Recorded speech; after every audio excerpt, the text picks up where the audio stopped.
En fait, ça fait partie des critères quand on recrute quelqu'un. De toute façon, la peur, si on parle de peur à proprement parler, tout le monde aura peur dans sa vie. Et si un mec n'a pas peur, clairement, c'est un mec qui ne nous intéressera pas parce qu'un mec qui n'a pas cette conscience du danger, qui croit avoir une invulnérabilité totale, c'est pas un mec qui sera intéressant pour nous parce qu'en fait, il pourra mettre en péril les autres opérateurs en ayant une action qui ne correspond pas à notre protocole. Donc nous, ça, on veut pas. Nous, on veut un mec avec un profil particulier. Et donc, tout le monde a peur. La question est de savoir comment une personne qui sera soumise à un stress va gérer sa peur. Et en gros, la question est de savoir s'il aura un stress positif ou un stress négatif. Nous, on cherche des mecs qui, dans l'adversité, auront un stress positif, c'est-à-dire qu'ils ne seront pas figés, qui n'aura pas un effet tunnel total, parce que tout le monde a un effet tunnel. L'important, c'est de bosser, d'avoir le moins d'effet tunnel possible. Ça vient avec l'entraînement et l'expérience. Et un mec qui ne sera pas figé et qui sera capable d'intervenir et qui remplira sa mission. Bienvenue dans Défense Zone, le podcast qui traite des questions de défense et de sécurité à travers des entretiens avec des militaires, des membres des forces de l'ordre, des personnalités politiques ou encore des entrepreneurs. L'objectif de cette émission audio disponible sur toutes les plateformes en ligne de podcast est d'ouvrir au grand public les portes d'un univers d'ordinaire plutôt secret, dans le but de donner à réfléchir à des questions qui nous concernent tous, qu'elles soient politiques, géopolitiques, économiques ou plus largement sociétales. Dans ce nouvel épisode, nous allons nous intéresser au RAID, l'une des plus prestigieuses unités de la police nationale. Le chef de l'antenne de Toulouse nous parle des missions de ses opérateurs ainsi que des critères de sélection et de recrutement de ces derniers. Si vous voulez en savoir plus sur le RAID, nous avons consacré un portfolio complet sur ces policiers d'élite dans le numéro 1 de notre magazine papier. Vous pouvez retrouver les infos sur notre site internet défense-zone.com. Nous vous souhaitons une bonne écoute. Donc nous sommes à Toulouse, quelque part à Toulouse, avec Florian, chef d'antenne du RAID, donc basé ici à Toulouse depuis pas très longtemps, depuis 2017, il me semble. Déjà, est-ce que tu peux te présenter, nous dire qui tu es et qu'est-ce que tu fais ? Oui, donc bonjour, je m'appelle Florian, je suis commandant de police. Je suis rentré au RAID à l'échelon central à Bièvre, j'ai passé les tests en 2008, j'ai fait ma formation fin 2008. J'ai été affecté là-bas début 2009 et je suis resté là-bas 11 ans et des poussières et j'ai repris la direction de l'antenne RAID de Toulouse depuis environ 6 mois, suite au départ de mon prédécesseur à la tête d'une autre antenne. D'accord. Le parcours que tu as, c'est un parcours classique. Tu es obligé d'abord d'avoir un certain parcours dans la police traditionnelle avant de rentrer au RAID ? Ouais, alors il n'y a pas vraiment de parcours classique chez nous. C'est-à-dire que moi, par exemple, je suis rentré jeune, je suis rentré à 18 ans, j'ai été gardien de la paix pendant 5 ans. Pendant ces 5 ans, j'ai passé le concours d'officier. Après, j'ai fait mes 18 mois d'école d'officier et suite à ça, je suis allé en police judiciaire à Paris. Et sur mes 4 années en police judiciaire, voilà, j'envisageais plusieurs choses, notamment le RAID, mais ça fait toujours un peu peur le RAID. Enfin, tous les groupes spécialisés font toujours un peu peur parce que quand on n'a pas une personne qui est déjà à l'intérieur, on a tendance à voir ça comme inaccessible, notamment inaccessible. Et donc voilà, j'avais voulu quand même le tenter parce que ça m'attirait de longue date comme d'autres services, mais notamment le RAID. Et du coup, je m'étais donné les moyens, j'avais bien préparé les tests et puis c'était passé. Tu t'étais pas engagé dans la police pour être au RAID ? Non, pas à la base. En plus, moi, je suis rentré jeune, je suis rentré à 18 ans. Donc, il y a beaucoup de policiers dans ma famille, mais personne en groupe d'intervention. Donc, clairement, ça fait un peu rêver parce qu'on voit les reportages, on voit tout ça. On sait que ce sont eux qui interviennent en dernier recours quand la situation est trop dégradée. Mais voilà. Et puis, moi, j'avais tendance à vachement idéaliser. Je l'idéalise toujours, bien entendu, mais à me dire que c'était inaccessible, que si on n'était pas sportif de haut niveau ou qu'on n'était pas champion du monde de boxe ou autre, que c'était pas possible, quoi. C'est quoi le RAID ? C'est quoi les missions du RAID ? Alors donc l'acronyme RAID, donc je pense qu'il est connu de tout le monde, mais le RAID, c'est l'unité de recherche, d'assistance, d'intervention et de dissuasion de la police nationale. Donc les missions à proprement parler, donc le cœur de métier, nous c'est le milieu clos, donc ce sont les interventions, donc les interpellations à domicile. Donc on a un service d'assistance pour les autres services qui font de l'enquête, qui identifient des mises en cause, qui les pistent, qui montent une procédure contre eux. Et quand il y a une dangerosité particulière, notamment la présence d'une arme ou un aspect terroriste par exemple, ils nous sollicitent pour qu'on aille interpeller l'individu. Voilà. Donc nous on est prestataire de service, on gère pas la procédure, on gère pas la filature. On nous assigne un ou plusieurs objectifs à interpeller et après on développe les moyens humains et matériels pour mener à bien la mission et interpeller cette personne pour la mettre entre les mains des services enquêteurs. D'accord. Donc ça c'est notre cœur de métier principal. Après, on a d'autres missions qui sont moins prioritaires, qui nous occupent moins de temps. Donc on fait également des assistances pour la sécurisation des déplacements du président de la République ou du Premier ministre. Donc c'est tout aussi sensible et tout aussi important, mais ça nous occupe quand même moins de temps parce qu'on n'est pas un groupe de protection à la base. Ça fait partie de notre éventail de missions, mais notre cœur de métier, ça reste quand même l'intervention. Donc voilà, donc sur les déplacements, on peut éventuellement assister le GSPR ou le GSPM pour la protection. On peut mettre éventuellement des tireurs d'élite pour assurer les points hauts. On peut participer à la bulle de protection autour de la haute personnalité. D'accord. Cette antenne à Toulouse, elle a été créée il n'y a pas si longtemps que ça, en 2017. Pourquoi avoir fait une antenne en plus à Toulouse? Alors, c'est un peu plus compliqué que ça. C'est pas, c'est 2016 d'ailleurs. C'est la montée en puissance du Grand Raid. On estime que la nouvelle vague terroriste date de 2012 avec l'affaire Mera. On considère que l'affaire Mera, la 2012, c'est l'an zéro de la nouvelle vague terroriste. À tort ou à raison, hein, c'est ce que nous on estime. Et suite à ça, en fait, on a revu les process, on a revu le raid, le chef du raid à cette époque-là a revu le raid, le maillage territorial. Tout a été repensé pour qu'une riposte plus adaptée, plus réactive et mieux proportionnée soit développée sur l'ensemble du territoire, avec une contrainte d'être sur n'importe quelle zone du territoire en moins d'1 heure. En sachant qu'il y a des endroits où c'est très facile et d'autres endroits où c'était plus compliqué. Et du coup, il y a eu cette montée en puissance. Dans un premier temps, donc, les anciens GIPN, les 7 groupes d'intervention de la police nationale, qui étaient déjà sur le territoire métropolitain, sont devenus antenne raid. Et pour assurer un maillage supplémentaire, ou pour augmenter ce maillage, il y a eu la création de 3 nouvelles antennes, Nancy, Montpellier et Toulouse, qui correspondaient en fait à des zones où il y avait du travail. Voilà. Il y a du travail, où il y avait une nécessité de mettre davantage de moyens humains et matériels. Donc tout part un petit peu de l'affaire Mera en 2012. Après il y a eu les attentats en 2015 à Paris. Toulouse, c'est perçu comment du point de vue de Bièvre? Est-ce que il y a un terreau favorable justement au terrorisme ou... Ouais, en fait, avant, la zone de Toulouse était prise en compte par le GIPN de Bordeaux, qui est devenu Antenne Raid Bordeaux.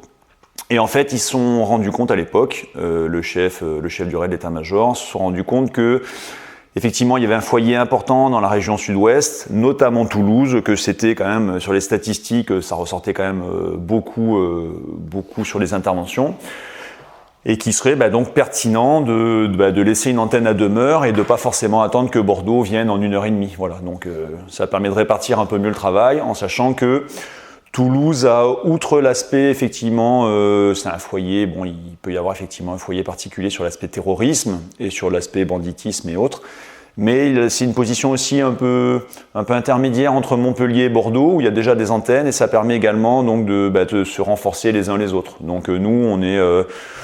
quand on a trop de points à taper en simultané ou que la crise monte en puissance, soit on est renforcé par l'échelon central, par exemple si c'est une crise d'une intensité particulière, soit on est renforcé par les antennes de Bordeaux ou Montpellier. Et inversement, nous on va renforcer notamment Bordeaux et Montpellier, car on est l'antenne la plus proche des deux autres.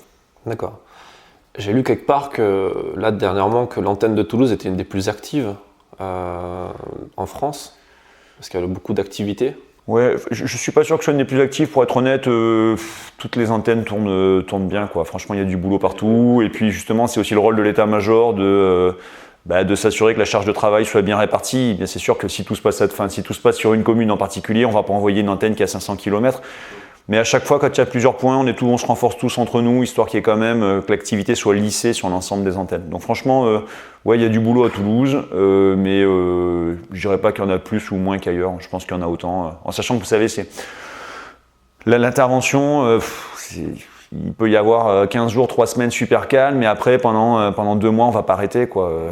Et inversement, voilà, c'est par période, c'est pas régulier, c'est pas toutes les semaines on a la même activité, c'est très variable. Et il y aura des périodes où certaines antennes vont tourner certaines antennes où l'échelon central, donc Bièvre, tournera beaucoup plus fort, et à contrario, d'autres moments où d'autres antennes prendront le relais, quoi. En termes de volume à peu près de personnel ici qui travaille, c'est quoi à peu près? Nous, ici, on est 22 sur l'antenne, dont 20 opérationnels. Il y a des spécialités à chaque fois? Il y a forcément par exemple un cyno, un médecin, un négociateur, ou est-ce que c'est des gens qui sont un peu multitâches? Oui, alors en fait, comparé à l'échelon central à Bièvre, c'est l'échelon central. Ils sont 130, 150 en fonction des spécialités. Il y a 80 opérateurs, il y a un groupe médical, il y a un groupe cynotechnique, il y a beaucoup plus de moyens humains et matériels là-bas. Nous, ici, on est recrutés et formés de la même manière, donc en fait, on est interopérable avec Bièvre. Néanmoins, quand on intervient, en fait, on a besoin d'avoir une petite polyvalence supplémentaire comparé à Bièvre, parce qu'en fait, là où à Bièvre, ils peuvent avoir un groupe technique, par exemple, dédié, nous, ce sont nos opérateurs qui auront cette double casquette pendant l'intervention. Donc, en gros, chaque semaine, pour simplifier, on aura 10 personnes d'alerte, plus un médecin. Donc on a des conventions ici avec des médecins, on a 8 médecins qui se relaient pour que chaque crise, on ait en permanence un médecin. Donc à l'échelon central, par exemple, ils ont un groupe de médecins qui est dédié, qui est en permanence, ils ont un médecin qui est présent en permanence. Nous, on a un médecin d'astreinte en permanence, donc qui n'est pas physiquement présent en permanence et qui est appelé à chaque intervention. Donc chaque entraînement, toutes les semaines, ils font les entraînements avec nous. Et sur chaque intervention, même les interpellations à domicile, donc les 6 heures du matin, on a toujours un médecin avec nous. Un médecin du RAID. Un médecin qui est rattaché au RAID. C'est-à-dire qu'en fait, il a une activité principale, donc il est médecin au CHU ou autre. Okay. Il n'est pas forcément policier ou... Ah non, il n'est pas policier du tout. Ok, d'accord. Il n'est pas policier du tout. En fait, il est recruté, juste pour finir sur l'aspect médical, en fait, il est recruté, en gros, on cherche, déjà, il faut qu'il colle bien avec la mentalité des autres médecins. Une fois que que les autres médecins estiment qu'il a le CV médical qui correspond, parce que nous, clairement, on ne peut pas se permettre de juger la qualité médicale d'un médecin, on n'est pas légitime pour le faire. Donc dès que les autres médecins, et notamment le chef de l'unité médicale d'intervention de l'antenne, par exemple de Toulouse, si moi j'ai une place, par exemple j'ai 8 médecins, il y a une place qui se libère, le chef de l'unité médicale d'intervention me dit, écoute, parmi les 80 médecins du CHU ou parmi mes connaissances, j'en ai un qui a le profil, il est sportif, il a une bonne mentalité, il a envie, voilà. Donc lui, du coup, il est ciblé. Il vient ici, moi je m'entretiens avec lui et il passe une journée avec nous. Une première journée avec nous où on le fait intervenir dans une colonne en tant que médecin, on lui explique comment ça va se passer, on le fait bouger un petit peu, on met un plastron qui est des tirs et tout ça, de voir comment il va réagir sous stress. Voilà. Ensuite, on lui fait faire un peu de physique avec nous. Rien d'extraordinaire, mais on lui fait faire des petites séances physiques, histoire de voir sa mentalité. Est-ce qu'il va s'intégrer facilement avec le groupe? Est-ce qu'il va être en marge? Enfin voilà. Et une fois que, s'il coche toutes les cases, moi je le propose, si je parle pour Toulouse, je le propose au chef du RAID ou à un de ses 2 adjoints. Il y a un entretien qui est fait avec lui, donc soit un entretien physique, on va à Paris, soit un entretien en visio. C'est ce qui s'est fait il y a quelques mois avec le dernier médecin qu'on a recruté. Et voilà, et donc si le patron estime que l'a priori favorable que j'avais est confirmé à son niveau, il est validé et il intègre. Et donc nous, après, il suit une formation il n'est pas jeté tout de suite d'alerte, il suit une formation où il va être avec nous sur les exercices, on va lui expliquer le positionnement, le zonage. On va rien lui apprendre médicalement, c'est pas notre boulot, mais nous, on va lui apprendre comment se positionner, ce qu'on attendra de lui sur une crise, voilà, son positionnement. Ça, c'est sur l'aspect médical. Et après, il est recruté comme réserviste, du coup? Non, en fait, il y a sauf erreur de ma part, c'est une convention où ils sont médecins rattachés au RAID, donc c'est pas leur activité principale. Et voilà. Tu parles en quoi? C'est en termes de rémunération, tu veux dire, ou en termes de statut? En termes administratifs. En termes administratifs, il n'est pas policier, il est sous convention avec le RAID. Après, est-ce qu'il y a une qualification particulière à donner à son statut? Je ne sais pas. Je peux juste te dire qu'il est sous convention avec le RAID. Il est médecin d'une unité médicale d'intervention du RAID. Okay. Voilà. C'est intéressant comme procédé. Ouais. Et puis clairement, c'est une force, c'est une des grosses plus-values du RAID. Parmi tout ce qu'on peut apporter, l'aspect médical d'intervention, c'est une plus-value énorme. On a pu le voir notamment sur les attentats en 2015. De toute façon, sur toutes les grosses affaires, ou même les affaires de moindre importance, peu importe, le fait d'avoir un médecin sur place qui va pouvoir coordonner l'ensemble de tous les services intervenants sur l'aspect médical ou pré-médical, pré-hospitalier, qui ensuite sera au cœur, en queue de colonne pour gérer un blessé à nous, ou une blessure d'un otage, ou éventuellement même une blessure de mise en cause, parce qu'on est là pour tout le monde. Voilà, la priorité, c'est de sauver les otages dans le cadre d'une prise d'otage. Mais si on interpelle quelqu'un qui n'a pas voulu se laisser faire et qu'on a dû apporter une réponse proportionnée et donc potentiellement le blesser, l'idée c'est de ne pas laisser quelqu'un de blessé aux enquêteurs. L'idée c'est qu'on puisse également lui le médicaliser sur place pour laisser un mec tout de suite utilisable sur la procédure. Pas un mec qui va partir 24 heures en hôpital, quoi. Voilà. Donc c'est une plus-value énorme. Donc ça, c'était sur l'aspect médical. Sur l'aspect des spécialités, donc sur les 10 mecs qu'on aura, donc sur une semaine d'alerte, donc on sera 10 plus un médecin qui ne rentre pas dans les 10, et on aura, sans rentrer totalement dans le détail, on aura des spécialistes effraction, donc on aura généralement un binôme d'effraction, 2 mecs qui seront dédiés à l'ouverture des portes ou des ouvrants, donc ça ne sera pas forcément que des portes, on peut faire du bréchage au niveau des murs, des sols, des plafonds, on peut passer par les fenêtres, on peut envisager pas mal d'options. Eux, ils seront spécialisés dans tous les types d'effractions, qu'elles soient chaudes ou froides. Donc chaude, ce sera l'explosif ou genre les fusils à pompe, les calibres 12 par exemple. Et tout ce qui est froid, ça sera l'outillage, les vérins hydrauliques type Door Raider. On a un vérin qui a 7 à 9 tonnes de pression pour pousser ou écarter différents ouvrants. Donc eux, ce seront les spécialistes de l'effraction. C'est hyper important. Et c'est une spécialité très, très délicate, parce qu'en fait, clairement, on va pas se mentir, s'ils n'ouvrent pas la porte, on ne rentre pas. Ça paraît simple, mais il faut imaginer que eux, ils sont à la base, tout le monde est opérateur, et chacun a à minima une spécialité. L'effraction, toutes les spécialités sont super importantes, mais l'effraction, ils ont quand même une charge et une pression sur les épaules qui est vachement importante, parce que 90% du temps, l'effraction, elle coule de source, elle se fait sans trop de difficultés. Mais les 10% restants, dans tous les cas, la porte doit s'ouvrir. Donc si les moyens les plus conventionnels ou les plus régulièrement utilisés ne fonctionnent pas, eux, ils doivent trouver la solution et ils ne doivent pas mettre 20 minutes à trouver la solution. Voilà, donc ça c'est hyper important comme spécialité. Après, donc, on a les tireurs d'élite, donc les tireurs haute précision, les THP. On en déploiera 1, 2, 3 en fonction de la situation. En gros, l'échelon central, pour une intervention, ils seront environ 25, entre 15 et 25 en fonction de l'intensité de la crise. Et du coup, ça leur permettra d'avoir le même procédé que nous, mais avec des moyens supplémentaires. Donc là où eux, par exemple, sur une crise d'intensité correcte, où ils engageront l'alerte complète, ils partiront à 25. En gros, c'est ça, 25. Ils pourront engager 5 tireurs, et nous, sur le même type d'intervention, on pourra engager que 2 tireurs, par exemple. Donc en fait, c'est normal. L'échelon central a plus de moyens humains, matériels. Et donc en fait, c'est un petit peu la problématique qu'on peut rencontrer en antenne. C'est-à-dire qu'on doit essayer de fournir la même prestation avec moins de moyens, notamment humains. Après, sur l'aspect matériel, on a quasiment les mêmes moyens. Il y a très peu d'écart, on est super bien doté. Il y a 2-3 moyens non conventionnels que seul l'échelon central a, mais sinon tout le reste, on est équipé de la même manière. Et on est surtout totalement interopérable. C'est-à-dire que si on renforce l'échelon central ou que l'échelon central vient nous renforcer, c'est pas l'échelon central qui arrive, qui prend le lead et nous on s'en va. On est mixé, on se répartit intelligemment parce qu'il y a une totale interopérabilité. D'accord. Voilà. Cette interopérabilité, elle se fait aussi avec les autres forces de la police, voire peut-être même de la gendarmerie aussi, si vous êtes amenés à travailler ensemble ou... Pas réellement. En fait, sur l'aspect police pur, en fait, le schéma national d'intervention, créé en 2015, 2016, début 2016, juste après les attentats de 2015, prévoit qu'il y a 3 niveaux d'intervention en France, niveau 1, 2, 3. Les niveaux 1 sont les primo-intervenants non spécialisés, pour simplifier. Les niveaux 2 sont ceux qui arrivent juste après les primo-intervenants ou potentiellement des primo-intervenants mais un peu plus spécialisés, type BAC, les SPICAG en CRS, voilà. Il y a l'équivalent en gendarmerie, hein. C'est le schéma national d'intervention, c'est le ministère de l'Intérieur. Et après, il y a le niveau 3. Donc le niveau 3, c'est le groupe d'intervention spécialisé. Donc c'est le raid en zone police en France, à l'exception pour l'instant de Paris Intramuros où c'est la BRIPP, et sur la zone gendarmerie, c'est le GIGN.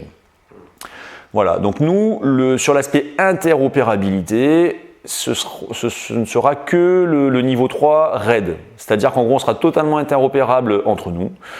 On sera interopérable dans une très grande proportion avec la BRIPP. Voilà, parce que pendant plusieurs années, ils ont assisté, enfin plusieurs de leurs opérateurs assistaient à notre formation initiale.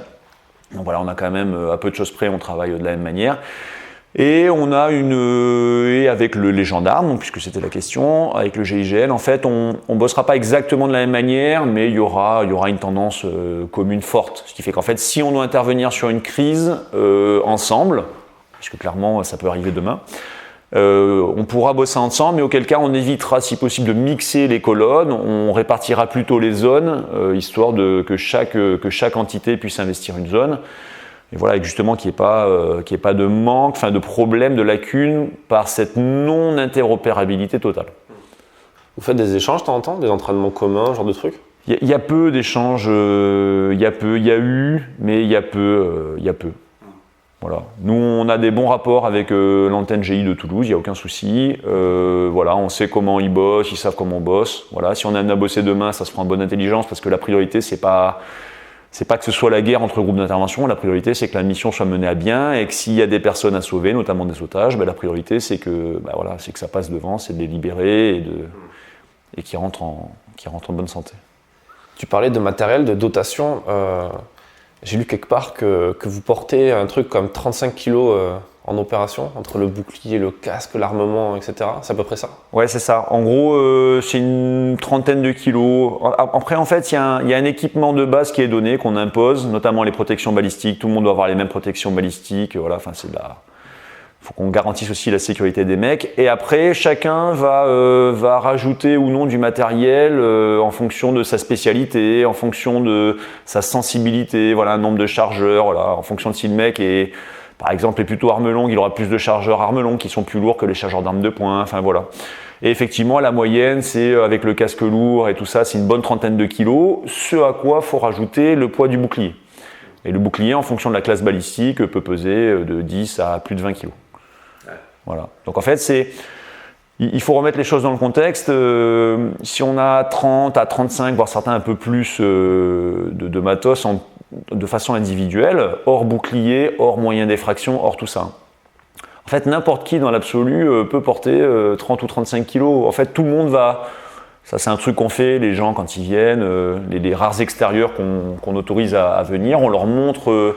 à quoi correspond le poids d'un opérateur, enfin le poids du matériel porté par un opérateur en intervention. Et tout le monde trouve ça lourd, mais en fait, trouver ça lourd, c'est pas... Hors du contexte, lourd, ça veut rien dire. Il faut juste se dire que ce matériel, on peut le porter plusieurs heures, on peut le porter 3, 5, 7 heures d'affilée. Et là, vraiment, on comprend la dimension et l'impact que ça peut avoir physiquement sur un opérateur. Ouais, sans parler en plus du stress, de la dangerosité de l'endroit où tu le portes. Après, je suppose que l'adrénaline permet de porter plus facilement le matos. Ouais, c'est ça. En fait, ça fait partie des critères quand on recrute quelqu'un. De toute façon, la peur, si on parle de peur à proprement parler, tout le monde aura peur dans sa vie. Et si un mec n'a pas peur, clairement, c'est un mec qui ne nous intéressera pas parce qu'un mec qui n'a pas cette conscience du danger, qui croit avoir une invulnérabilité totale, c'est pas un mec qui sera intéressant pour nous parce qu'en fait, il pourra mettre en péril les autres opérateurs en ayant une action qui ne correspond pas à notre protocole. Donc nous, ça, on veut pas. Nous, on veut un mec avec un profil particulier. Et donc, tout le monde a peur. La question est de savoir comment une personne qui sera soumise à un stress va gérer sa peur. Et en gros, la question est de savoir s'il aura un stress positif ou un stress négatif. Nous, on cherche des mecs qui, dans l'adversité, auront un stress positif, c'est-à-dire qu'ils ne seront pas figés, qui n'auront pas un effet tunnel total, parce que tout le monde a un effet tunnel. L'important, c'est de bosser, d'avoir le moins d'effet tunnel possible. Ça vient avec l'entraînement et l'expérience. Et un mec qui ne sera pas figé et qui sera capable d'intervenir et qui remplira sa mission dans la colonne. Le fait, comme ça, d'être dans un état de stress assez régulier, beaucoup plus que le commun des mortels, en gros, ça crée pas une sorte de parano quand tu es en temps off, tu vois, quand tu es en repos ou ce genre de truc? Est-ce que tu n'es pas tout le temps prêt à partir, prêt au risque? Non, je pense pas en fait. Nous en fait, globalement, on recrute que des personnes qu'on considère comme équilibrées psychologiquement, parce que sur les tests, on a des psys qui les suivent, qui font les profils. S'il y a un doute sur un... De toute façon, chez nous, s'il y a un doute, il n'y a pas de doute, on ne prendra pas la personne. Donc c'est que dans tous les cas, les mecs qu'on a ont des profils équilibrés, où on sait que des mecs vont bien gérer cette pression, ce stress et tout ça. Après les grosses interventions sur l'aspect post-traumatique, En gros, si c'est un peu le fond de la question, hein, est-ce que les mecs qui ont vécu des grosses interventions le vivent mal derrière ? Notamment après les attentats, effectivement, le fait de voir d'être soumis à autant de dangers, de voir autant de morts, par exemple sur le Bataclan ou autre, ou sur l'hypercachère, bien sûr que c'est traumatisant pour les gens, mais nous, notre force, aujourd'hui tout au moins, c'est qu'en fait, ce traumatisme ou cette gestion du stress ou de la pression ou de ce qu'on a pu voir, en fait, elle s'efface sous une espèce de bien-être collectif. C'est-à-dire qu'en gros, nous, on est une famille. On a un groupe d'inter, on est une famille, on sera toujours là pour... ça peut paraître un peu idiot, mais à vivre, en fait, c'est exactement ça. En fait, à vivre, on n'est pas seul. De toute façon, seul, on fera que dalle. On est un groupe d'intervention, on va intervenir ensemble. En intervention, on va pas se mentir, une intervention parfaite, ça n'existe pas. Il y aura toujours des petits points d'amélioration. Et le mec qui fera pas le geste parfait, son geste sera pas dangereux, il fera un geste qui tient la route. Il prendra peut-être pas l'option la meilleure, mais il prendra une option qui est bonne.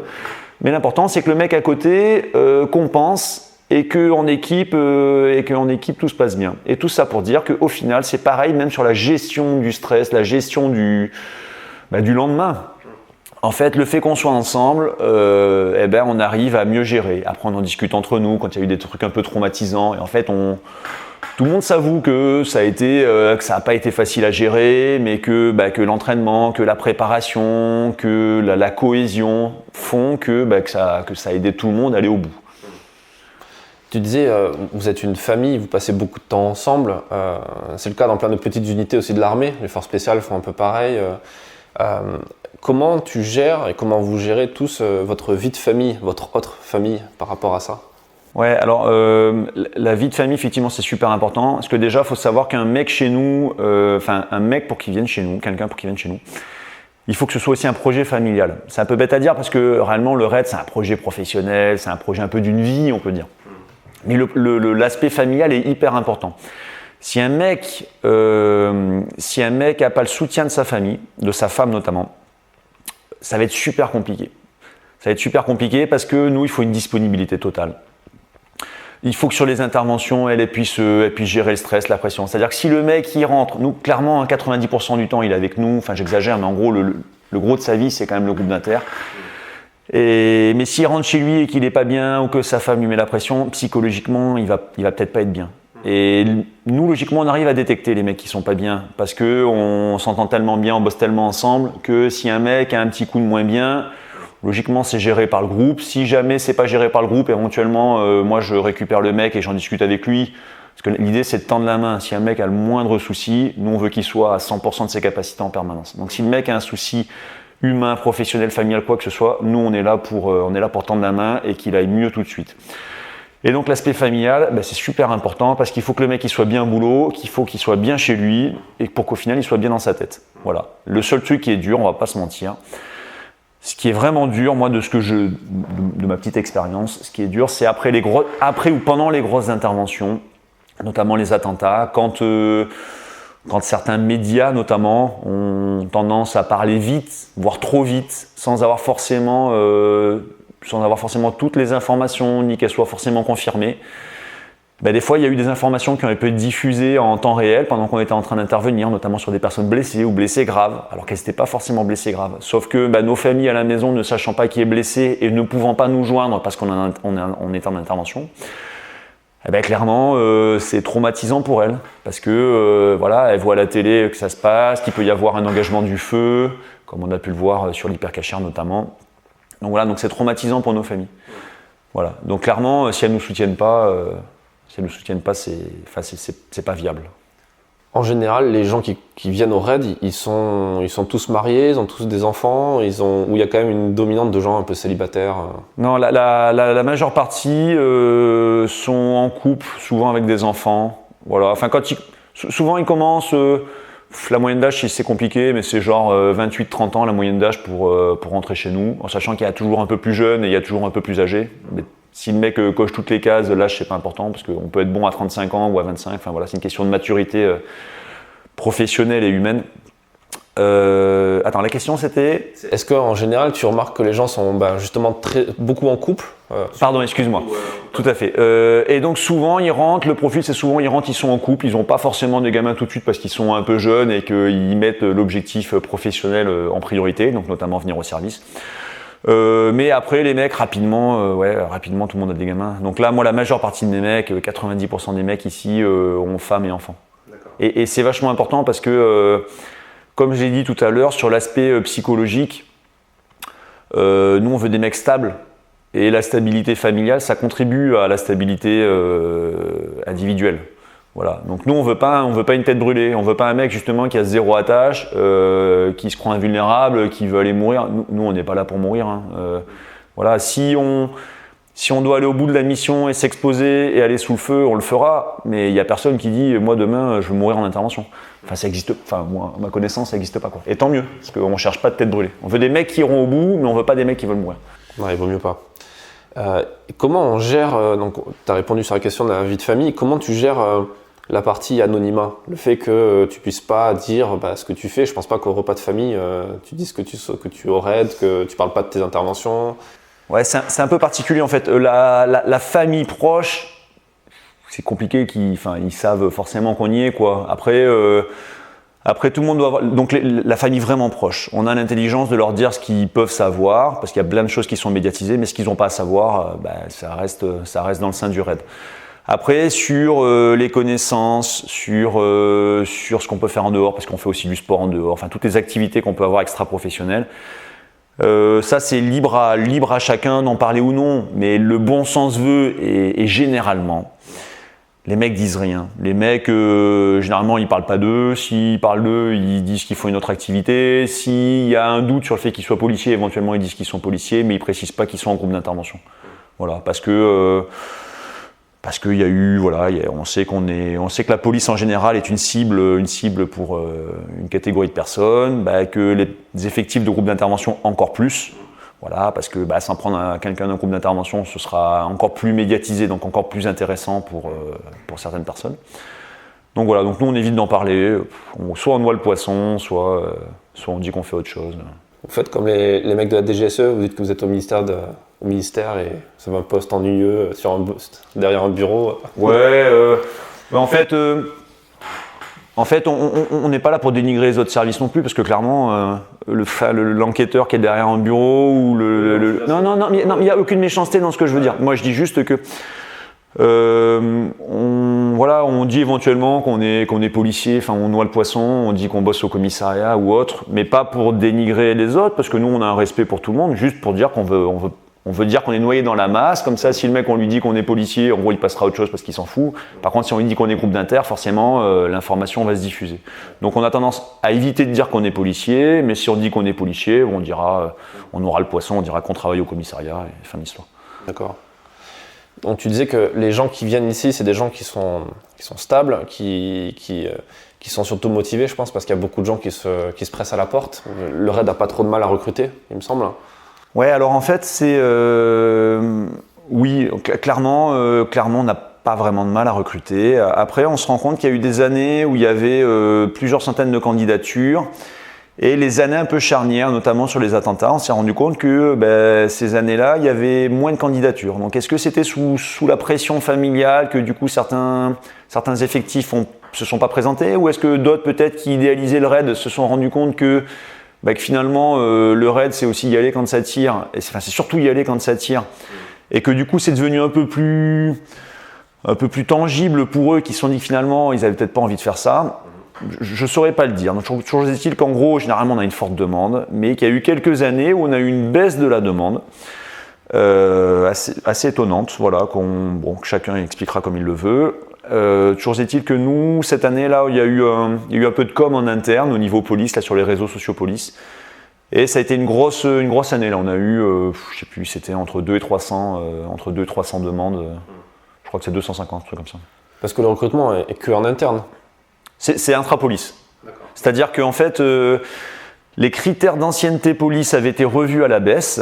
C'est-à-dire qu'avant, il fallait, par exemple, on rentre, on fait par exemple, un gardien de la paix, fait 1 an d'école de police. Après, il est affecté, il fait 1 an en tant que stagiaire. Donc là, il est titularisé. Donc ça fait déjà 2 ans qu'il est dans la police. et on leur demandait 4 années supplémentaires avant pour s'étoffer un peu professionnellement et pour présenter les tests. Et ça, ces critères ont été revus à la baisse ces dernières années pour justement favoriser certaines personnes, en gros des anciens militaires, anciens forces spéciales ou autres, qui ont fait cette passerelle, qui sont devenus policiers. Et eux, avec l'expérience qu'ils peuvent nous apporter sur certains domaines, on s'est dit, ça ne sert à rien qu'ils fassent 15 ans de police, ou 5 ou 6 ans, peu importe. Donc, dès leur titularisation, donc dès la fin de leur 2e année d'entrée en école de police, 2 ans après le premier jour de leur entrée en école de police, maintenant tout le monde est autorisé à présenter les tests, en sachant que, on va pas se mentir, le policier lambda, s'il les passe, il les passe le lendemain de sa titularisation, donc au bout de 2 ans de police, 1 an d'école et 1 an de stagiaire, clairement ses chances sont très minces. Voilà.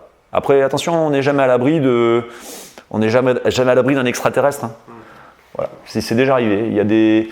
C'est l'intérêt aussi d'avoir baissé le seuil de l'ancienneté. C'est qu'en fait, on est tombé sur des mecs qui avaient été militaires ou commando marine par exemple, qui avaient des super profils, qui ont performé, qu'on a intégrés. Et à contrario, on a 1 ou 2 cas qui restent ultra exceptionnels, où on a des mecs qui n'avaient pas les 4 ans qu'on demandait avant de titularisation, et qui ont performé, qui ont montré une maturité humaine, professionnelle, franchement, qui ont bluffé tout le monde et qui ont été habilités. Comment ça se passe cette phase de recrutement? J'ai cru comprendre que c'était un process assez long, ça dure plusieurs mois.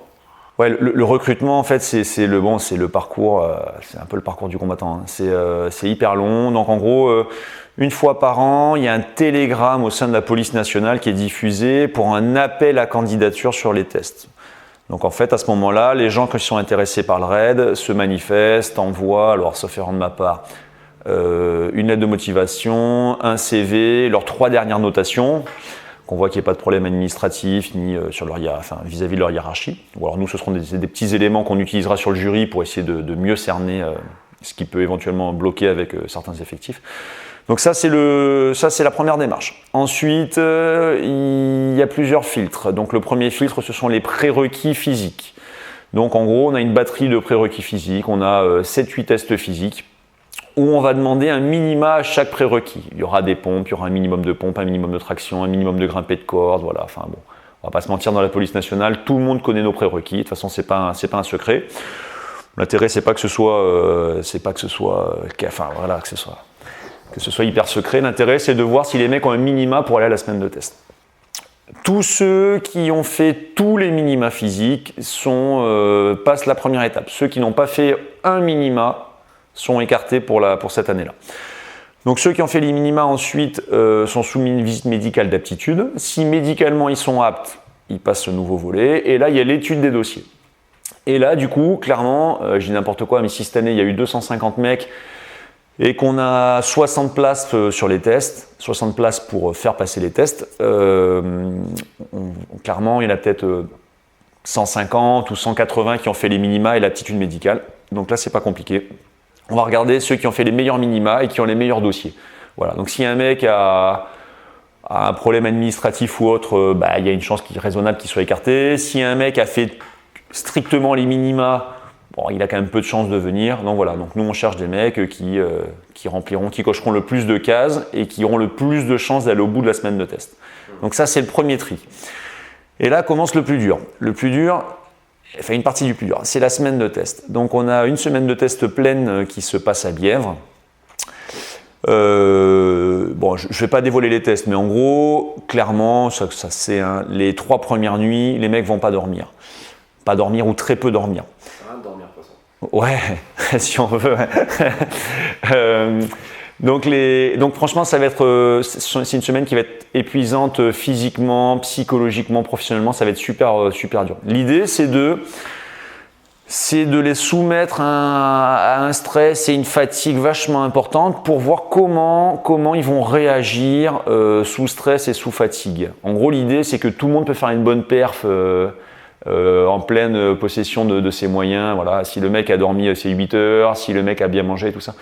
Mais nous, on veut un mec qui, au bout de 5 heures avec 30 ou 40 kilos sur le dos, qui, sous pression, qui, sous le feu, sera capable d'avoir une réponse adaptée et qui sera capable d'y aller malgré tout. Et donc, en fait, les tests, ils sont calibrés pour essayer de voir… en gros, l'idée, c'est de…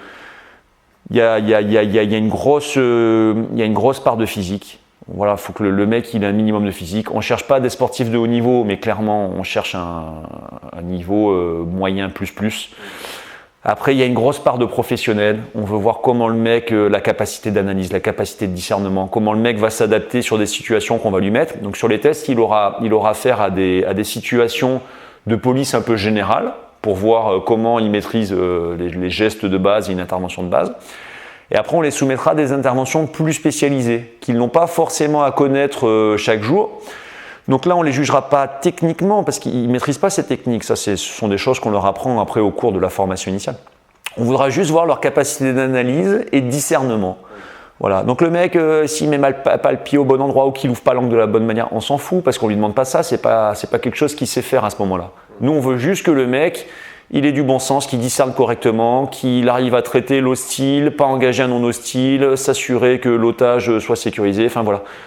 Qu'on voit un mec qui… Nous, on est là pour juger un potentiel. Voilà, on ne cherche pas un produit fini. Nous, après, les mecs, on va les former.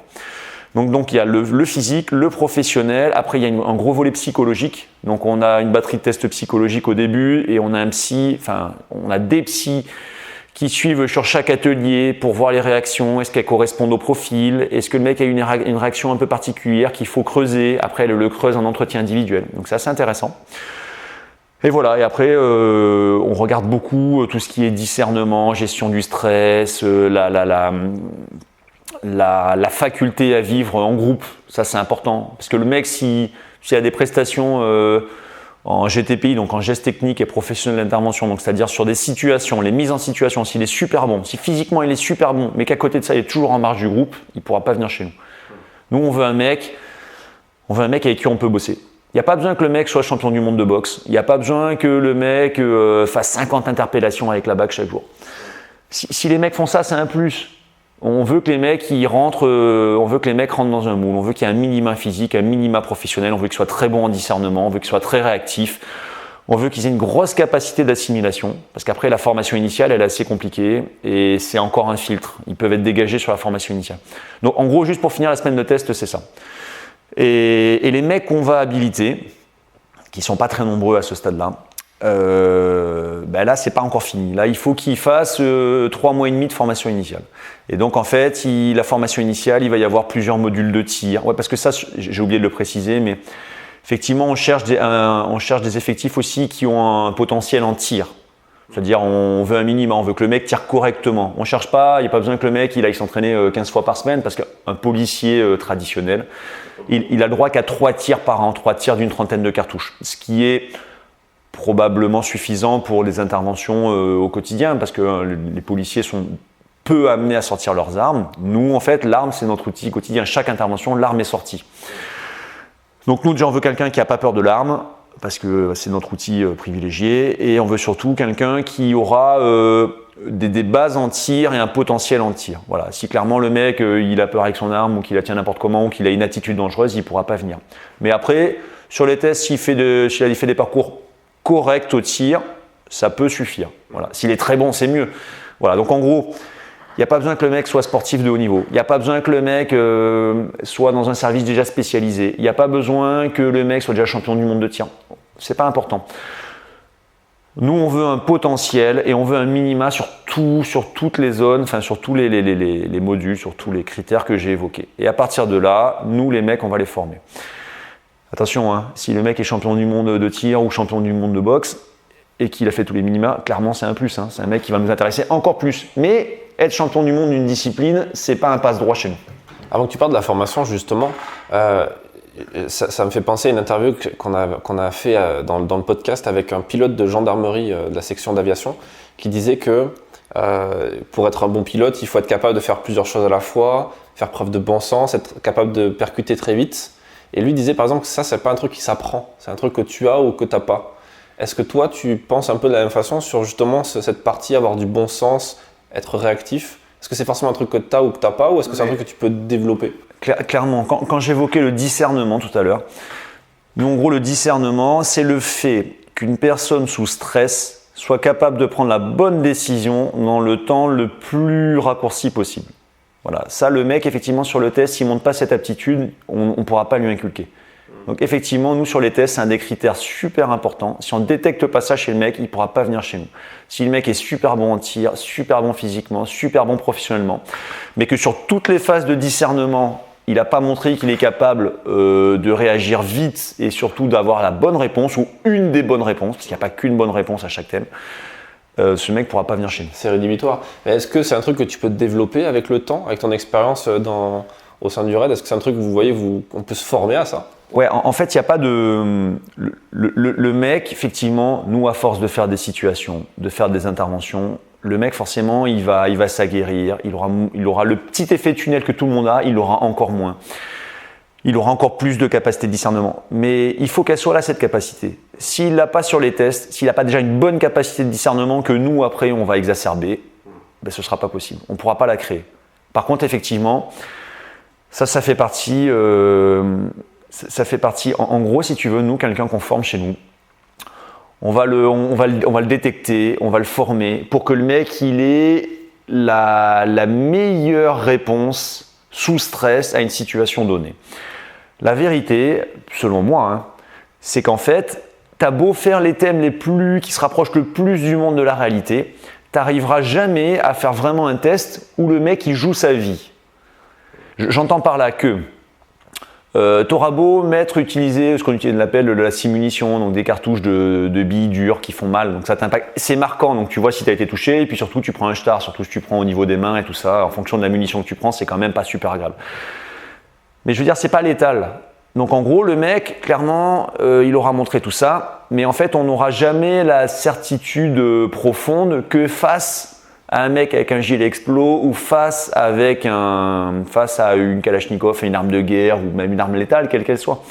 Il aura exactement la même réaction. Donc nous, en fait, tous nos tests tendent à cibler des mecs qui auront le plus de chances de répondre à ça. Et pour l'instant, on s'est rendu compte que ça a plutôt bien marché parce que, notamment sur les attentats, on n'a personne qui n'a pas assumé ses fonctions. Tout le monde est resté présent. Mais la vérité, c'est qu'on s'est tous dit après que on a beau faire tous les meilleurs entraînements du monde, les meilleures interventions du monde, enfin la meilleure préparation du monde, ça remplace pas le terrain. Et là, quand tu disais, est-ce que c'est possible d'exacerber, d'améliorer ce discernement et tout ça, pour moi, réellement, ouais, effectivement, il y a l'entraînement qui va aider à développer cette capacité qu'on aura détectée chez le mec. Et après, réellement, le truc, ça va être l'intervention, quoi. Le mec, plus il aura d'expérience, et notamment d'expérience de situations compliquées, plus le mec, il va passer des niveaux et s'aguerrir. Et ça, on l'a vu notamment sur les attentats, ou même certains sur Mera en 2012. Cette expérience du feu, parce qu'on va pas se mentir, on n'est pas engagé tous les jours et on riposte pas tous les jours. Ça arrive, mais heureusement, c'est pas tous les jours. Et du coup, cette expérience, il faut un peu de temps pour qu'elle vienne quand même. Voilà. Et des fois, il faut un peu de chance. Enfin, un peu de chance, c'est-à-dire nous, on a envie d'être sur les interventions. Et quand je dis un peu de chance, c'est avoir la chance d'avoir été sur l'intervention. Voilà, parce que clairement, on va pas se mentir, nous en groupe d'inter, notamment à l'échelon central, il y a 4 groupes. Le groupe qui va sur la belle inter, les autres groupes, ils ont envie d'y être, quoi. Voilà. Et nous, c'est la même chose. Nous, la priorité, c'est que nos copains reviennent et assurent la mission, mais c'est vrai que des fois, on a envie d'être avec eux, quoi. Parce qu'être spectateur, c'est pas notre truc. Nous, on a envie d'être au cœur de l'intervention. Et donc ensuite, une fois que ces personnes sont validées par Bièvre, par l'échelon central, ils rentrent en formation, c'est ça? Ouais, c'est ça. Donc la formation, ce sont les 3 mois et demi que j'ai évoqués tout à l'heure. Donc en gros, il y a plein de modules. Il y a des modules de tir à l'arme de poing, de tir à l'arme d'épaule, il y a du secourisme tactique, il y a 5 semaines de tactique pure. Il y a le tireur de précision, donc nous tout le monde rentre tireur d'élite. Il y a plein de modules. Et le truc, c'est qu'ils sont encore criblés parce que il y a plein de modules qui sont éliminatoires. Donc c'est-à-dire que sur les 3 mois et demi, ils conservent cette pression de savoir que c'est pas encore gagné, que le Saint Graal, il est au bout. Et donc souvent, la majeure partie du temps, on a souvent au moins une personne qui va pas au bout de cette formation. Voilà, donc je dis n'importe quoi, même si on a 10-12 personnes qui sont habilitées, des fois un peu plus, des fois un peu moins, souvent il y en a au moins une qui ne va pas au bout. Pourquoi ? Parce qu'elle n'a pas le niveau nécessaire ? Parce qu'en fait, nous on reste sur du qualitatif. On préfère se priver et avoir moins d'effectifs. On préfère que nos mecs, et ça c'est un sentiment général, hein, les mecs préfèrent faire plus d'alertes et être plus engagés que d'avoir un mec sur qui ils ne sont pas sûrs de pouvoir compter. C'est-à-dire que nous, si le mec, on a un doute, on n'a pas de doute, on ne le prendra pas. Voilà. L'idée, c'est que nous, on a la chance ici à Toulouse d'être complet, mais il y a d'autres antennes qui ne sont pas complètes et tout le monde fait ce même pari de dire nous, on préfère être à -2 ou -3 momentanément et pas traîner un mec qui cochera pas toutes les cases. Et une fois que cette formation elle est terminée, la personne, est-ce qu'elle peut être virée du service parce que justement elle ne fait plus l'affaire, on se rend compte qu'elle n'était pas si fiable que ça ? Ouais, alors il y a d'autres points de passage ensuite. Bon, clairement le plus gros est fait. 95% du boulot est fait. Quand le mec a fait ses pré-tests, le dossier médical, le dossier, la semaine de test, les 3 mois et demi, franchement il a fait le plus gros. Mais après, effectivement, ils passent en groupe. Enfin, ils arrivent, ils sont affectés en groupe et pendant 6 mois, il y a encore cette petite épée de Damoclès qui fait qu'ils sont ils sont observés. Enfin, le nom m'échappe, je vais te le redire dans 2 minutes, mais ils sont en probatoire. Pendant 6 mois et au cours de ces 6 mois, si on estime qu'ils s'intègrent mal ou qu'ils font pas le boulot, pareil, on demande au chef du raid qu'ils soient mis fin à leur affectation au service et ils sont réaffectés à la direction générale de la police nationale et ils sont réaffectés dans un autre service. C'est très rare. Et pendant les 6 mois, ils sont en antenne ou ils sont forcément à l'échelon central ? En fait, quand on est habilité pour chez nous, on peut aller n'importe où. Parce qu'en fait, il y a un seul recrutement national pour l'échelon central, les 10 antennes métropolitaines et les 3 antennes d'outre-mer. Donc la Réunion, la Guadeloupe et la Nouvelle-Calédonie. Et donc nous, les mecs font un choix. Quand ils présentent leur dossier, ils font un choix. Ils disent, moi, mon choix prioritaire, par exemple, je dis n'importe quoi, moi je suis de Bordeaux, j'ai toute ma famille à Bordeaux, mon choix prioritaire, c'est d'aller à Bordeaux. Mais ils ont conscience qu'en venant au raid, il faut faire des concessions, ils n'iront pas forcément où ils veulent. Donc ils disent, moi ma priorité c'est d'aller à Bordeaux par exemple parce que j'ai toute ma famille à Bordeaux, j'ai toutes mes attaches à Bordeaux, mais moi je veux venir au raid, donc je suis capable d'aller à Toulouse et je suis capable d'aller, je dis n'importe quoi, je suis capable d'aller à l'échelon central, aller à Paris, ça me fait pas peur. Voilà. Ou inversement, les mecs qui sont en Ile-de-France, souvent ils veulent commencer par l'échelon central. Voilà, donc ils mettent un ordre de priorité et après en fonction de leur ordre de priorité, parce qu'il y a quand même un aspect humain. L'idée, c'est pas de déraciner quelqu'un pour le plaisir. Si le mec, il y a de la place où il veut aller, le chef du raid a tendance à lui donner ce qu'il veut. Si le mec est habilité, qu'il a tout fait, qu'il y a de la place à un endroit et que le mec est natif ou a ses racines là-bas, le chef du raid, bien sûr, aura plutôt tendance à l'affecter là-bas. Mais nous, il y a une mobilité. Il faut qu'on puisse aller n'importe où. Et voilà, il y a des gens qui vont pas toujours où ils veulent sur le premier poste. Mais après, tous les ans, on a des mouvements intra-raid. C'est-à-dire que le mec commence par une affectation, il doit faire un minimum dans dans son premier poste. Et après, s'il veut bouger, pour une raison quelle qu'elle soit, il fait acte de candidature auprès de l'état-major. Toutes les candidatures sont étudiées et le chef du raid, après, 1 à 2 fois par an, valide des mouvements intra-raid.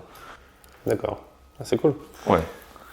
C'est quoi les avantages à être au raid ? Si tu devais nous faire rêver un peu en dehors du prestige de partir sur des opérations dangereuses. En fait, moi, c'est pas mon boulot de faire rêver parce qu'en fait, souvent les gens ont tendance à voir que les bons côtés, mais la vérité aussi, c'est que quand on va sur une opération périlleuse, il faut aller au bout, quoi. Donc il y a des super côtés et puis il y a des côtés des fois qui sont un peu plus contraignants. Voilà, notamment, il faut une disponibilité totale. Donc nous, clairement, on l'a intégré, il n'y a aucun souci, mais il y a des personnes qui ne peuvent pas. Donc en gros, ça, c'est les côtés un peu plus négatifs. Un peu plus négatifs. Un peu moins positifs. Pour nous, c'est pas négatif, mais pour quelqu'un qui l'envisagerait de venir, il faut que ça, il ait à l'esprit. C'est pas, voilà.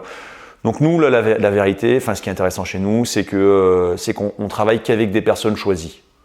Voilà, donc on travaille qu'avec des personnes qui ont un profil, on n'a que des mecs qu'on veut et qu'on peut amener à partir. Donc on peut les amener à partir dans les 6 mois, mais si après tous les 5 ans, en fait, on est là pour des contrats quinquennaux. Et si en fait le mec fait pas l'affaire dans le temps de ses contrats, le chef d'antenne ou là-haut, chef de section, voilà, fait remonter pour que le chef du RED statue, réunisse une petite commission et éventuellement mette fin au contrat. Donc en gros, on a toujours cette petite épée de Damoclès. Mais la vérité, c'est qu'un mec, une fois qu'il est en groupe, qu'il a fait ses 6 mois de probation, ça roule, il n'y a pas de souci. Ouais, non, il n'est pas là par hasard. Si le mec, à un moment donné, il y a des soucis personnels, familiaux par exemple, qui peut plus avoir la même disponibilité, ou que physiquement, il a eu une blessure et qu'il n'arrive plus à revenir, les mecs, généralement, ils partent d'eux-mêmes. On ne traîne pas de boulet. Voilà, j'ai jamais vu ça, moi. Si c'était amené à arriver, ce dont je doute fortement, si le mec il a un petit coup de moins bien, on lui dit gentiment, en gros, faut te réveiller. On va pas attendre 3 mois pour lui dire. Généralement, il se réveille, ça s'est toujours passé comme ça. Mais si le mec a un souci et qu'on doit l'inviter à partir, voilà. Mais clairement, on est un groupe, on vit tous ensemble et un mec peut pas vivre en marge. Voilà. Et donc, tout ça pour dire que chez nous, ce qui est top, c'est qu'on bosse avec des personnels choisis et recrutés. Donc, c'est-à-dire les mecs, ils ont tous la même formation que nous. Clairement, sont que un peu des mâles alpha, que des mâles dominants. Mais qui, à côté de ça, des mâles dominants qui savent se mettre au service du collectif. Donc c'est un peu paradoxal, mais c'est super important chez nous. Le mec, il n'est pas là pour régner sur les autres, il est là pour montrer qu'il est présent, mais qu'il est surtout présent pour les copains. Donc nous, on bosse qu'avec des mecs choisis, et ça, c'est un confort de travail extraordinaire. On bosse qu'avec des mecs qui sont disponibles, volontaires, motivés. C'est-à-dire que quoi qu'on propose, tout le monde est toujours partant sur tout. Donc ça, c'est un confort extraordinaire. Si demain, il y a un mec qui dit, même sur un aspect non professionnel, qui dit « Ouais, putain les gars, on va se tirer la bourre sur un crossfit », les 20 mecs vont être partants, on va se tirer la bourre. Voilà. Bon, sur l'aspect professionnel encore plus, mais sur tout ce qui est à côté. Voilà. Et puis même sur l'aspect humain, clairement, il y a une telle cohésion, un aspect tellement familial, on fait des bouffes entre nous, on fait plein de trucs entre nous pour justement alimenter cette cohésion. Donc ça, c'est vachement important. C'est le premier volet. Après, un truc qui est super intéressant chez nous, c'est que clairement, en formation, on a des formations extraordinaires. On a accès à tout, quasiment tout. J'ai envie de dire tout. Tout ce qui concerne notre cœur de métier, l'intervention, on a accès à tout. Donc ça, c'est top. On est ultra formés. Et en plus, on est qu'au-contact de mecs qui sont très forts dans des spécialités. Donc nous, le fait d'avoir un mec qui est champion de tir, il va nous peaufiner, il va aider un peu en tir. Un mec qui est champion du monde de boxe, tout le monde va pouvoir boxer. Enfin voilà. On a des mecs qui sont bons à tous les niveaux. Après, sur l'aspect matériel, clairement, des fois, on a un côté un tout petit peu enfant gâté parce qu'en groupe d'intervention, on regarde toujours tout ce qu'il se fait dans le monde entier. On veut toujours ce qu'il y a de mieux. On dit, ah putain, ce casque, il est génial, il fait 500 grammes de plus, il protège contre telle ogive. Enfin voilà, on est toujours ultra perfectionniste. Donc des fois, on a tendance à dire, ah mince, c'est dommage, on préférerait avoir ça plutôt que ça. Mais la vérité, c'est que clairement, on a super matériel, qu'on est super bien équipé et que nos décideurs ont bien assimilé ça, ils ont compris qu'il fallait donner le maximum de moyens et faire évoluer au maximum pour qu'on soit toujours à la pointe et qu'on soit toujours en capacité de répondre au mieux à la situation sur laquelle on va être engagé. Donc voilà, donc on a des super effets, moi je trouve qu'on a des super effectifs qu'on a choisis. Tout le monde est volontaire, on a des super moyens matériels, on a des belles, on va pas se mentir, on a des belles infrastructures. Voilà, ici on a une belle salle de sport, on est payé pour s'entraîner. Ça c'est sympa. C'est un truc qui peut un peu surprendre. On est payé pour s'entraîner parce que c'est pas anodin le fait de porter les 30 ou 40 kilos dont on parlait tout à l'heure. C'est-à-dire que nous, si un mec s'entraîne pas et qu'au bout de 2 heures à la porte il dit je suis fatigué, c'est pas possible quoi. Donc nous, le mec, on lui donne les moyens d'être au niveau pour porter le matériel et assumer la mission. Et clairement, de toute façon, tous les mecs qu'on recrute, tout le monde a le même profil, tout le monde aime faire du sport, donc tout le monde aime l'intervention, s'entraîner, tout ça, et à côté de ça, tout le monde aime aussi l'aspect physique. Voilà, c'est vraiment indissociable quoi. Donc on fait tous du sport ensemble et tout le monde tient la route. Donc on a les belles infrastructures, on a également sur site, donc en fait les locaux sont récents, vu que c'est une antenne de 2016, la première tranche des locaux avait été livrée en 2017, ici. Et une deuxième tranche a été livrée il y a quelques mois, courant 2020. Et donc dans cette deuxième tranche, on a le garage avec tout le parc opérationnel, on est bien équipé, on a un véhicule blindé, on a un véhicule d'intervention, on a beaucoup de moyens. On a un portique effraction sur lequel on peut mettre plein d'ouvrants, par exemple on peut mettre des portes.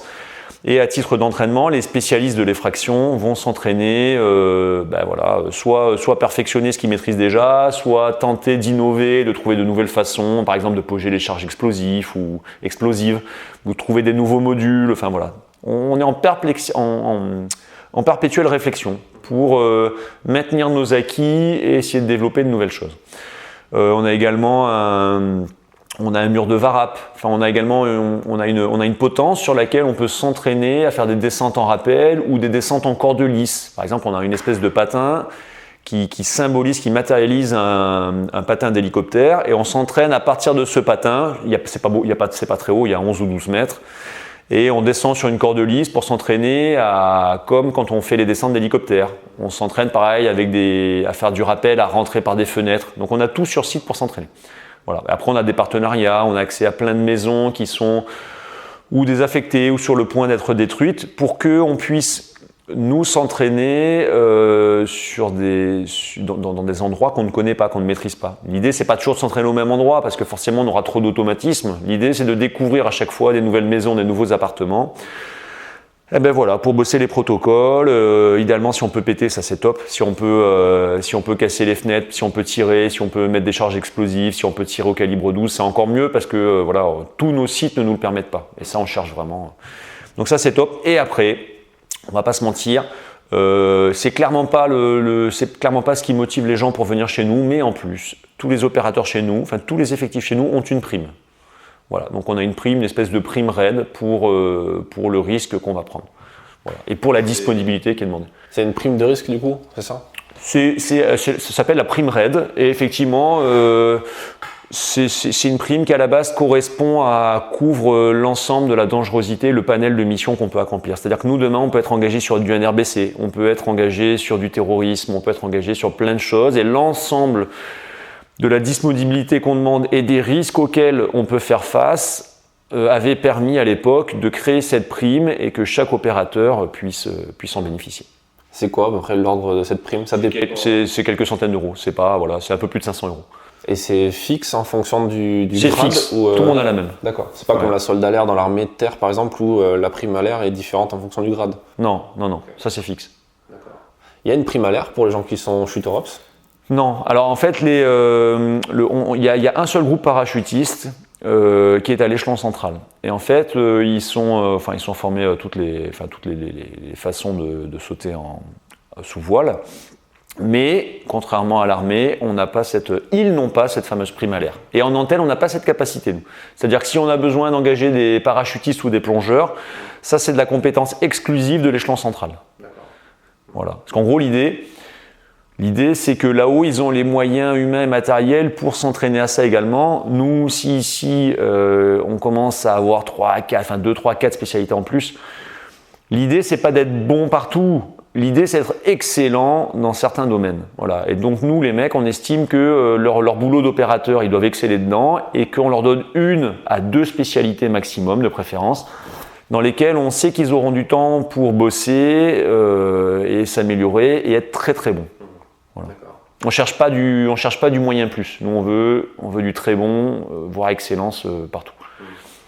Justement, cette excellence, est-ce que tu l'as repérée en comparaison des autres pays ? Par exemple, est-ce que tu as déjà eu affaire à des gens du SWAT ou des forces armées, des forces de sécurité d'élite dans d'autres pays ? Ouais, alors moi j'ai eu, on a l'occasion d'aller faire des échanges à l'étranger, des missions de formation ou d'échanges. On a l'occasion quand même pas mal de bouger. Moi j'étais à l'échelon central un certain temps et j'ai pu bouger pas mal. Effectivement, sur tous les groupes que j'ai rencontrés, clairement, tous les groupes étrangers sont bons. En fait, ils sont bons, ils répondent à la menace à laquelle eux sont confrontés. Donc réellement, on peut pas juger, dire le RAID est meilleur ou tel groupe étranger est meilleur.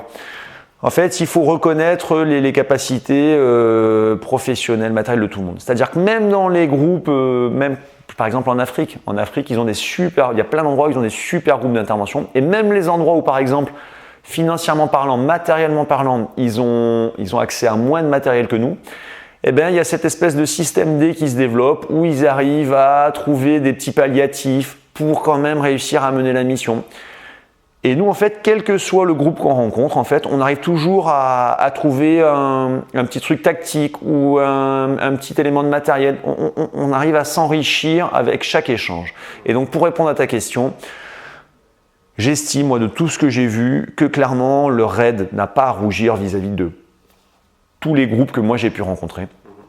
Pas pour dire qu'on est meilleur ou moins bon, je dis juste que clairement, moi, ce que j'ai vu chez les autres, j'ai vu plein de super choses qui s'expliquaient par ce à quoi ils étaient confrontés, par leur mode opératoire, par leur protocole d'intervention. Et nous, pour ce à quoi nous on est confrontés, j'estime qu'aujourd'hui, attention, hein, sur les groupes étrangers, on a vu plein de trucs qui étaient super bien et tout le monde va piocher à gauche, à droite. De la même manière qu'il y a des groupes qui prennent au RAID ou ailleurs, nous, si on voit un truc qui est bien, on est dans l'ultra technique, dans l'ultra précision, hein, c'est-à-dire que s'il y a une méthode d'ouvrir une porte en particulier auquel a pensé un pays, eh bien, on n'hésite pas à récupérer, à faire améliorer. Nous, on évolue en permanence.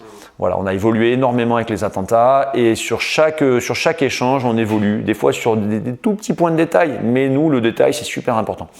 Et donc, clairement, pour répondre à ta question, j'estime que, et ça n'engage que moi, que clairement, on n'a pas à rougir vis-à-vis des autres groupes d'intervention, que tous les échanges qu'on a fait à première vue, eh bien, ont été plutôt très bien accueillis par les autres groupes étrangers. Et nous, à contrario, on en tire toujours une expérience. Et quel que soit le pays, hein, c'est pas forcément les États-Unis ou le Japon, le Brésil qui nous apportent le plus. On prend partout, et même en Afrique ou voilà, partout on prend et on arrive toujours à trouver des petits trucs intéressants. Il n'y a pas un service en particulier ou un pays en particulier qui t'a marqué ou qui t'a impressionné justement en comparaison de ce qu'on pouvait y penser éventuellement? Impressionné, pas vraiment. Après, par exemple, les États-Unis, leur grosse force, c'est qu'ils déploient énormément de moyens matériels, humains. C'est toujours la grosse, c'est pas l'usine à gaz, mais ils arrivent à déployer, voilà. Ils arrivent à injecter énormément d'argent, à toujours être à la pointe, parce que souvent, en plus, les derniers produits sont pas toujours, mais régulièrement développés chez eux. Ils arrivent à les avoir, enfin voilà. Ça, c'est vrai que c'est toujours impressionnant de voir leurs moyens, de voir qu'ils ont 15 blindés, qu'ils ont 10 hélicoptères, qu'ils ont... voilà. Donc en termes de moyens, ça, c'est vrai que c'est toujours un peu impressionnant, notamment les Américains. Pas tous les groupes, attention, mais certains groupes, ça, c'est assez impressionnant. Après, en termes de Brésil, par exemple, je suis allé au Brésil, le BOPE, la BOPE, et les autres groupes brésiliens d'ailleurs, m'ont pas forcément impressionné par l'aspect tactique ou stratégique, parce que clairement, tout le monde bosse, tout le monde avance. Donc clairement je les ai trouvés super bons, mais par contre sur l'aspect intervention pure et sur ce à quoi ils sont confrontés, donc clairement bon ils sont sous le feu plusieurs dizaines de fois par an.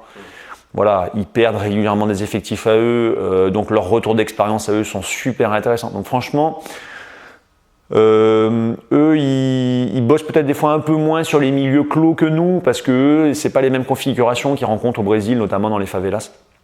Donc peut-être que des fois, nous, on a cogité davantage parce qu'on rencontre plus de problématiques en milieu clos.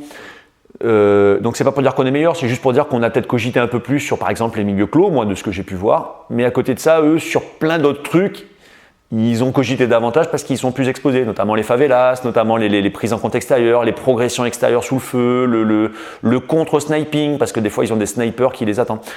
Donc en fait cette expérience elle est vachement intéressante pour nous parce que ce à quoi ils sont confrontés, on ne vit pas la même chose, mais peut-être que demain on le vivra. Et l'intérêt du RAID, c'est toujours d'avoir un pas d'avance et de toujours anticiper sur ce qui peut arriver. Voilà, et donc eux notamment... leur expérience est super intéressante. Et puis voilà, puis discuter avec des mecs qui vont au feu 10, 15, 20 fois par an, bon, bah, ça, voilà, clairement, c'est hyper respectable. Pour terminer cet entretien, et je te remercie pour cet échange, parce que c'est super intéressant, je pense que pas mal de gens seront intéressés par ça. Qu'est-ce que tu donnerais comme conseil à quelqu'un qui a envie de se lancer dans cette profession et dans cette spécialité dans la police, de rentrer au RAID? Alors, rentrer au RAID. Bon, déjà, moi, je pense que ça ressort un peu de ce que j'ai dit, mais il faut s'enlever de l'idée que c'est inaccessible. Il faut s'enlever de l'idée que si on n'est pas champion du monde de MMA, de grappling, de je sais pas quoi, c'est inaccessible. Clairement, si le mec est champion du monde de quelque chose, c'est un plus, on va pas se mentir, mais il n'y a pas besoin. Donc, nous, tout ce que j'ai évoqué, tout peut se préparer. Clairement, moi ce que je veux dire, c'est que c'est accessible. Ça sera une question de préparation. Effectivement, le mec, il faut qu'il ait un potentiel. Si le mec il est trop limité physiquement, ou qu'il n'a pas un bon discernement, ou professionnellement, il n'est pas capable de réagir sous stress, je ne vais pas non plus dire que tout le monde peut y arriver. Mais ce que je veux dire, c'est qu'il y a beaucoup de gens qui peuvent y arriver, et notamment des gens qui ne pensent pas le pouvoir. Et moi, par exemple, je pense en être un exemple, parce que les officiers, on passe les tests avec les gardiens. Donc que ce soit officier ou gardien, on passe les mêmes tests, sauf qu'en plus, nous, on a des épreuves de commandement, de management et tout ça. Et ce qui est bien, parce que ça permet de s'intégrer plus facilement après, parce que les mecs, ils savent qu'on a passé les mêmes tests qu'eux. Et moi, ce que je veux dire, c'est que j'étais champion du monde de rien, c'est-à-dire que j'avais un niveau très correct dans un sport. Voilà, et je touchais un peu à tout. Et pourtant, j'ai réussi comme plein d'autres. Et moi ici, j'ai des mecs qui ont eu le niveau international dans un sport. Mais j'en ai d'autres qui leur tiennent la dragée haute alors que pourtant ils ne sont pas internationaux. Donc tout ça pour dire que on cherche des mecs besogneux, on cherche des mecs qui sont prêts à s'investir, qui sont prêts à se préparer. Et déjà, si un mec n'est pas international dans un sport, mais qu'il est prêt à se préparer pendant 9 mois ou 12 mois, et à sacrifier plein de choses pour pouvoir arriver chez nous, c'est un mec déjà qui montre qu'il peut avoir le profil pour venir chez nous. Donc en gros, moi ce que je veux dire, c'est qu'aujourd'hui, pas tout le monde, mais beaucoup de gens peuvent venir chez nous et qu'il faut y croire, il faut se donner les moyens. Et voilà. Et il y a plein de gens qui se donnent les moyens, qui au test se rendent compte que on a beau se donner les moyens, il y a souvent beaucoup plus fort. Et malheureusement, on fait un tri, on prend que les meilleurs.